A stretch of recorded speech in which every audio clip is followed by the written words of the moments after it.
So the situations where your broker's insurance and your Oh, broker's yes. options and your supplier options maybe don't necessarily meet what you need them to meet to cover your client. Yes, and we have had that situation.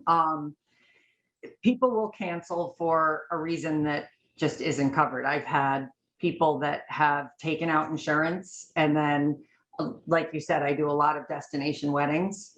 And we do a good bit of bachelorette parties, things like that. One of the situations that we've run into is we had two strangers that were sharing a room, and one of them canceled and the other one got stuck with the solo traveler supplement.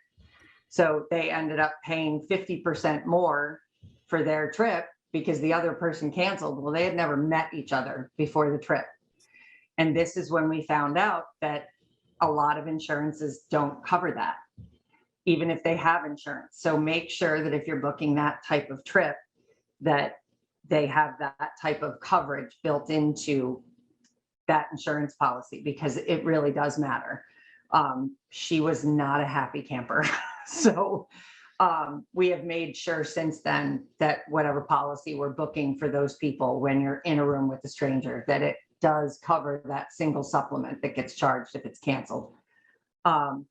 We have also had people that have canceled because they broke up. Unless you're booking a cancel for any reason policy like those offered by ALG, and there's other, there's other vendors out there that offer that as well. But you really want to do a cancel for any reason if you're dealing with couples, or at least present those options to them. Just because they decided not to get married does not mean that that's a covered reason. In most situations, unless you booked a CFAR policy, it's not a covered reason. So, and the way that you deal with that is just say, listen, I'm really sorry. That is not a covered reason. I am more than happy to try and get you a credit. And that's where those relationships with those vendors kick in. If you have a great relationship with those vendors, a lot of times you can negotiate a credit instead of them losing the full amount. Yeah, when you mentioned that the other day to me, it was shocking because I would never perceive that to be an issue. Losing I guess a suite mate or a roommate, and losing and having to pay a single supplement because they took out insurance and you unfortunately did not. It does seem like the people who are building these policies must come across some very specific things that happen in the course of travel. Yeah. And I see that Richard is saying that he always recommends cancel for any reason. And in most cases, I would agree with him. But the one place where I disagree with that is if I have put if you're booking a basic all-inclusive and it's taken you a half hour to book it, and that's fine. The problem is if you have spent 10, 12, 14, 16 hours booking this really complicated cross trek across Europe, and it's, a $25,000 trip that you're going to make, 5-figure income on. Do you really want that person to be able to cancel for any reason and you lose all of your commission, but $200? I know I don't.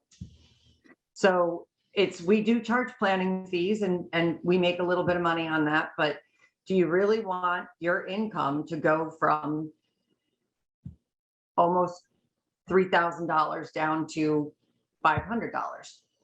So I kind of want my clients to have a little skin in the game on that one. So there are instances where I don't necessarily want to sell them CFAR insurance. And that is always a heated debate.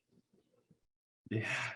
Yeah, and Richard says he's unfortunate enough not to have that happen, but it makes sense. And that was something that surprised me too. That was going to be my next question, what about CFAR, but it was good to get your answer about that. I mean, it just seems like you mentioned this the other day, Heather, that you want a policy that's going to cover before, during, and after travel, or all the way through the travel process. And I think that's the way to, probably the best way to think about it, especially for new advisors. You want to protect your client's investment and your time investment too, all the way through the travel process, not necessarily just when they're on their trip.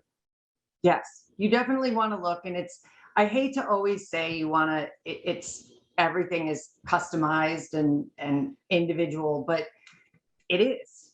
That's the business that we're in. It's when people ask us questions about, well, what about this and how do you train to do this and how do you train to do that? It's a really difficult business to train people to do because every single trip is different.